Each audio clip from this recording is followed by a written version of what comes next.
Okay, I'm going to go ahead and wire this. Hopefully I have this to where you can see what I'm doing here. So we have to put everything on the cord in reverse order. First thing I'm going to do is get this thread locked in. So I've got my lock nut on there.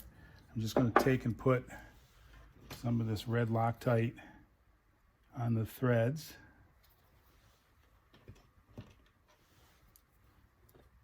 And then screw it into the ceramic fixture. I'm going to put another little dab because I want this lock nut to actually be locked in as well to keep the whole thing solid. So once that dries, that'll make a nice solid connection. Okay, so we have this one on. We can slip the other end of the strain relief onto the wire. And the key is to remember to put things in the right order, which I usually don't do. And then we're going to slip our brass housing. And we're going to take our ceramic socket assembly and we're going to feed the wire into the tube. Now I'm going to need to pull the wires through and identify which one goes to which terminal. Okay, so I've pulled the wires through. This is the hot wire. I don't know if you can see that, but this has the ribs on the cable. This is the smooth wire. If I flip this over, that's the hot terminal.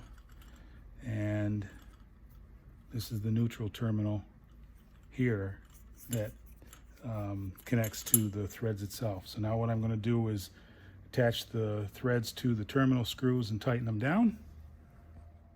Okay, I've got the screws connected to the terminals. What I like to do is just take a pair of needle nose pliers and check them and make sure they're snug and they're not going to pop out. I've tightened the screws down well.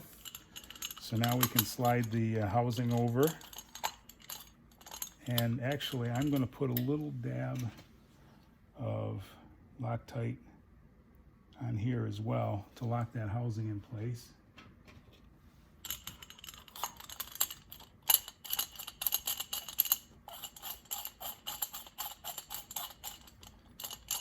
Now you can, with this Loctite, you can release it, apply a little bit of heat, with a hairdryer or something, and it will release.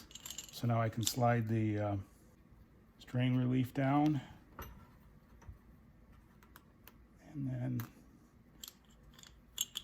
connect the other end of the strain relief. And that socket is wired. I'll then adjust the height when we're done. I'll pull the cord back and then I'll attach it at the top so that it doesn't pull out. I probably only want to leave a few inches of cord below the bottom of the fixture. Okay, I've got both of them wired, and what I always do before I send any light out is I want to actually make sure it works. So I've temporarily connected this to a cord with a switch, just with some wire nuts. Put a couple of bulbs in, and we'll see how things are working here. And you can see we have light at both fixtures, so that part is done. All I need now to do is get the cords adjusted to the length that I want, and then tack them down so they don't slip, and then get it ready to ship out.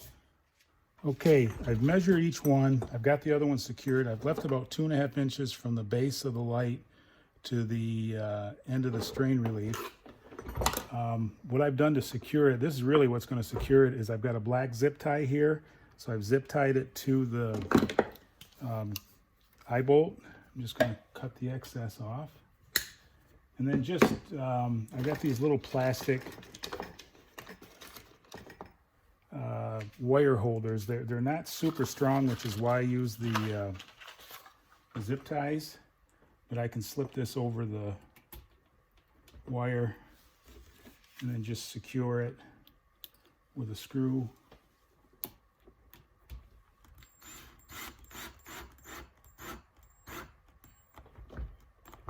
And that'll keep it from slipping down so that the fixtures stay at the same height once it's installed.